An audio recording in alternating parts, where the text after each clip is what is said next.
How's it going, team? This is the Brown Man. Okay, so I'm playing some Killer Clowns, and I did have some people might call them a knee-jerk reaction, but I think there are some things as more information has come to light that I just need to be honest with when it comes to Killer Clowns from Outer Space. Is this game fun? It has the potential to be fun, and this game, of course, has a lot of potential for a lot of things, but I do need to understand, and I do need to recognize that the potential for things isn't the same thing as actually doing those things, right? Potential versus kinetic energies, right? I need this game to be kinetic. I need it to not replace traps with lackeys, and then say the trapper can trap, but can't trap on launch day. And then we basically had an interesting explanation from the devs. I posted it in a short, and the devs pretty much said that the traps wildly altered the balance of the game. So that's why traps are not in the game, because they wildly altered the balance. That is actually a very weird statement. Once again, I like this game. I think this game is very fun with friends. But that shows me that when it comes to this game, it seems like traps, I don't know, was added last. There was no word that that traps weren't going to be in the game. They knew traps weren't going to be the game since the early access or advanced access, whatever you want to call it. So they knew that, but they didn't tell anybody until official launch day. So it's quite weird. Like their communications have been very rough. For example, Albert, the community manager, told people that they can add a code and then you can play with viewers and whatnot very easily. That's not actually the case for console players. So the code is for PC only. Is that intentional or not? I'm not sure. But I believe there was a code in Advanced Access. I could be wrong, but the code in Advanced Access was PC only. So for a whole week, it was PC only, and they knew it was PC only. And then the new patch came out, and it was still PC only. So very weird that Albert would broadcast to use the code and didn't specify that it was PC only. So it's just like simple communication things like this. It's very weird. And then not saying anything until the patch notes about the popcorn gun being bugged and doing double damage. That's very weird. The minute that these guys saw that the popcorn gun was doing too much damage, they should have let out something saying that it's bugged, it's doing too much damage. They should have. That way, it is what it is. If something's not working as intended, you have to say it. Like, you can't just be like, oh, it's the next patch, guys, this thing wasn't working as it. Like, you should probably tell people that it's when you find it. That way people are like, oh, okay, so this isn't really the balance of the game. This isn't really something you guys, worked on.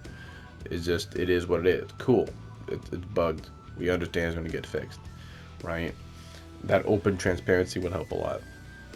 And then, of course, a whole bunch of new bugs and continuous stuff happened since the launch. Since the launch patch, we'll say. So there are people who can't escape from the ice cream truck. They say that the truck will crash through the wall, but the wall texture or tile will still be there. So that's that's rough. And then a lot of the major bugs are just actually still in the game. Of course, I'm not saying that they won't get fixed, but the issue is that a lot of these bugs actually probably have been known by the devs, but just for transparency, it's probably just going to be better if they say, hey, you know what, these are a list of known bugs. It's a very simple thing to do. It's not about looking bad, it's about having transparency. That, hey, you know what, we understand that there are these bugs in the game, and we're looking for to get fixed. You know, don't wait for the community to discover the bugs. If you know the bugs exist, just let out a patch. Hey, you know what? This is advanced access. There's some bugs that we've been, working on. Blah blah blah. I think people generally are way more understanding as communication and everything is just a bit transparent. People would love that, fall in love with it, and fall in love with you guys as the devs. Of course, the game is fun. The removal of classes is really felt. I really like Shorty from the movie, and I will end up playing some Jumbo. But the issue is the lack of unique abilities. Really kind of hurt this game. So now it's like, okay, why don't I just put the best abilities on the best character? Like, why the fuck would I play Chubby in a game about chasing down humans? Why would I play the fat dude that can't run? Why would I play Diabetes? Right? So yeah, that's something that's odd. And when it comes to Ghostbusters Spirits Unleashed, they had a class system there.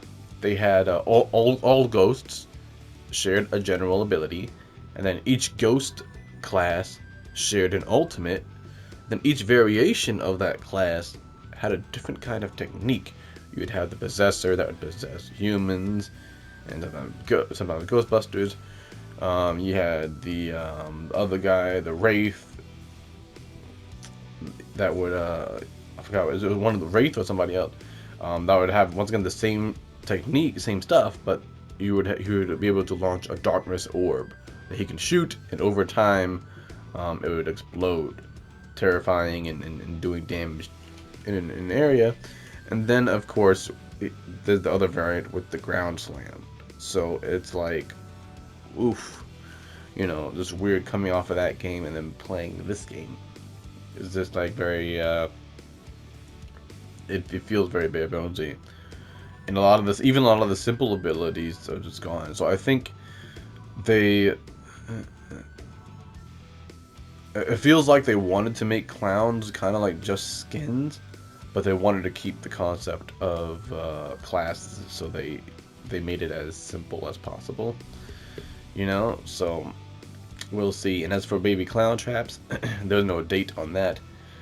I said I love this game. I think it's fun, but I do need to point out the lack of comms, lack of stuff, because that's going to be telling. And yeah, it's going to be telling. And they're definitely handling this really iffy compared to Ghostbusters. So I'm not too sure if it's because it's like, TerraVision's main thing. I'm not too sure why they're handling this, how they're handling it. And then of course adding people is a pain in the ass. You have to go through Epic, and it's just like, why can't you just add someone as a friend? Even like, let's say you enter a match with somebody and then you leave. You should be able to just click on their name and add friend. Like, that's it, right? Even if for some reason you can't search for somebody, then the next thing should be add a friend. You play with somebody, add a friend. Right? That should just be the next thing. So I'm not sure. I'm not a programmer, so I'm not sure what resources these things use. But it is what it is. I'll still have fun playing Killer Klowns. I will be on a Killer Klowns probably 2 or 3 times a week. I'm not going to be playing it as much as I thought because of all the various issues, and the no shooty, no using item bug is still in the game. So, good times. I hope that gets fixed very soon. The skill checks, when it says you failed the skill check when you didn't, that's still in the game. And those are 2 of the very, very game destroying bugs there. You could be on the resurrection machine like I was, about to get a 5-man revive, and then yeah, so it do what it do. I hope you guys are, if you are playing Clowns, I hope you guys are actually enjoying it as much as possible, despite the bugs. And I do hope that for console, inviting people will be easier. Hopefully we get the console code. You guys be safe, stay hydrated, and of course, have a good one.